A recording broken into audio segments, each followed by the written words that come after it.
Untuk mengetahui perkembangan distribusi bantuan untuk korban banjir, kita akan terhubung dengan Adi Winanda, produser lapangan CNN Indonesia yang berada di Bandara Silangit, Tapanuli Utara. Selamat siang Adi, bagaimana perkembangan terbaru proses distribusi bantuan yang masuk melalui Bandara Silangit hari ini? Apakah alur kedatangan logistik berjalan dengan lancar?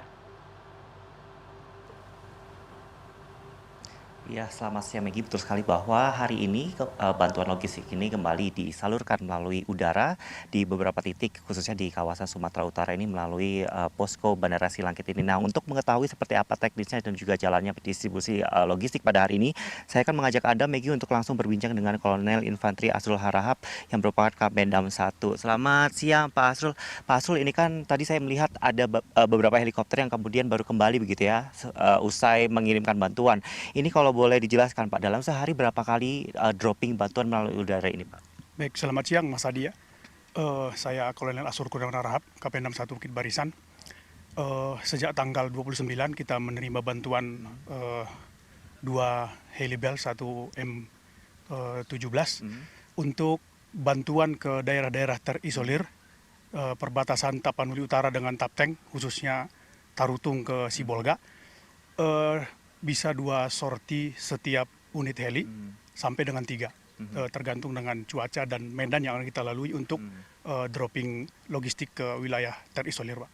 Oke, nah ini berarti kan distribusikan seputaran Tapanuli ya Pak. Mungkin ada daerah prioritas khusus Pak. Ini di mana saja nanti akan didistribusikan? Mengingat tadi ada kendala cuaca, kemudian ada kendala juga medan, seperti itu Pak. Sampai dengan saat ini kita telah mendistribusikan prioritasnya di Tapanuli Utara karena memang longsor dan jalan terputus itu masih di daerah Tapanuli Utara yang tembus. Itu di Kecamatan Adian Koting dan Kecamatan Permonangan. Jadi di sini sudah kita drop ada 5 titik lokasi longsor yang memang belum bisa dilalui oleh jalur darat. Oke. Ya. Ini kan masih banyak Pak masyarakat yang kemudian masih membutuhkan bantuan begitu ya Pak. Untuk distribusi bantuan logistik ini sendiri kira-kira cukup hingga berapa hari Pak? Untuk logistik kita bekal di Silangit sendiri itu cukup banyak, termasuk di Kodim juga cukup banyak dan dari BNPB yang di sini juga cukup banyak. Setiap hari kita upayakan lokasi-lokasi yang memang bisa didarati oleh heli dan ada pendaratan. Setiap hari kita upayakan untuk selalu dukung logistik ke wilayah tersebut. Siap. Terima kasih Pak. Nah Maggie, saya masih akan mengajak Anda berbincang. Di sebelah kiri saya sudah ada Mayor Kapten Henrico Siregar begitu. Saya akan bertanya kepada Pak Henrico, mohon maaf Pak mengganggu waktunya, ini baru saja kembali timnya. Ini kalau boleh dijelaskan Pak, kemarin kan ada sempat viral begitu ya bantuan yang kemudian di dropping dari udara, kemudian ketika di dropping hancur Pak. Ini seperti apa Pak mitigasinya?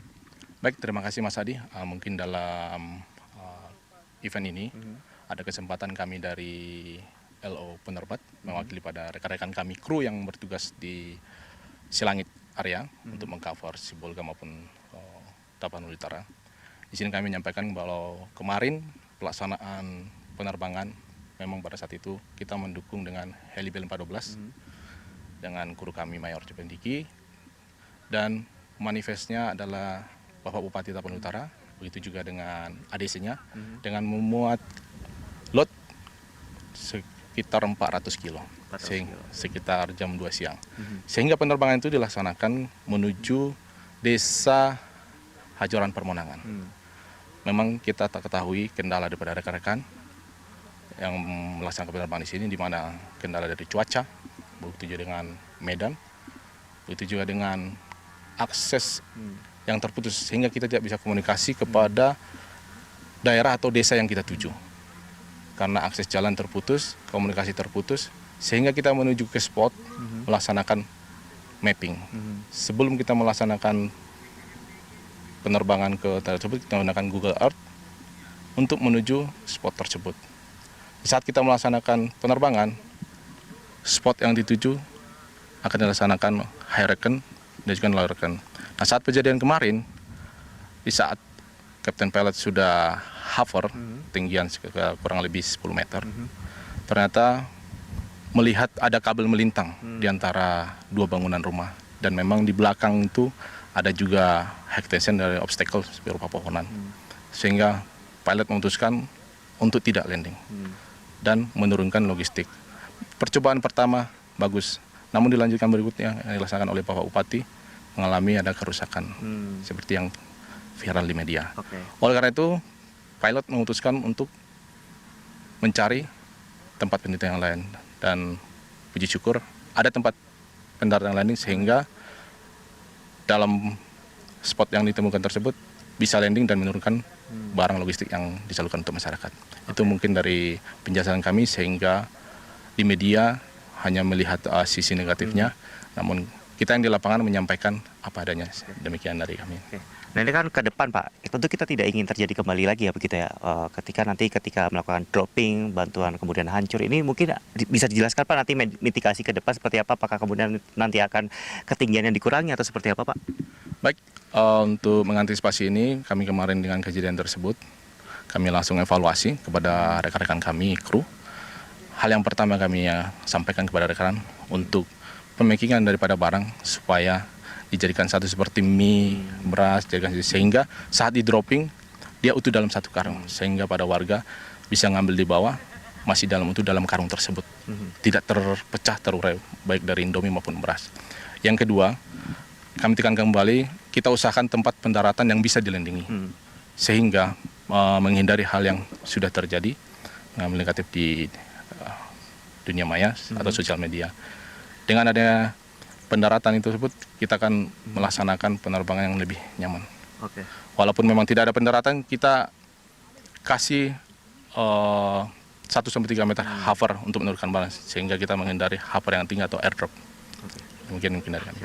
Terima kasih Pak Hendriko sudah berbincang dengan CNN Indonesia. Tentu kita ke depan berharap ya Pak agar pendistribusian bantuan ini nantinya bisa lebih lancar dan lebih masif lagi dilakukan, karena mengingat hingga saat ini masih banyak sekali masyarakat yang kemudian aksesnya masih terputus dan masih membutuhkan banyak bantuan. Terima kasih Bapak-bapak atas waktunya, selamat bertugas kembali. Ya betul sekali Maggie, seperti yang disampaikan bahwa pendistribusian bantuan di Silangit ini ya khususnya ini masih terus dilakukan bahkan 3 kali sehari, tapi memang ada beberapa daerah yang masih minim ya, baik itu akses ataupun adanya jembatan putus, karena kami kemarin juga sempat mengunjungi beberapa desa yang kemudian mengalami terisolasi ya, bahkan mereka harus berjalan kaki untuk mendapatkan bantuan. Tentu ini yang harus menjadi fokus dari pemerintah saat ini, bagaimana seluruh masyarakat ini nantinya bisa mendapatkan akses bantuan yang layak. Kembali kepada Anda Maggie. Baik, kami akan terus memantau perkembangan distribusi bantuan untuk korban banjir di sana. Terima kasih Adi sudah bergabung bersama kami di CNN Indonesia Breaking News. Selamat bertugas kembali.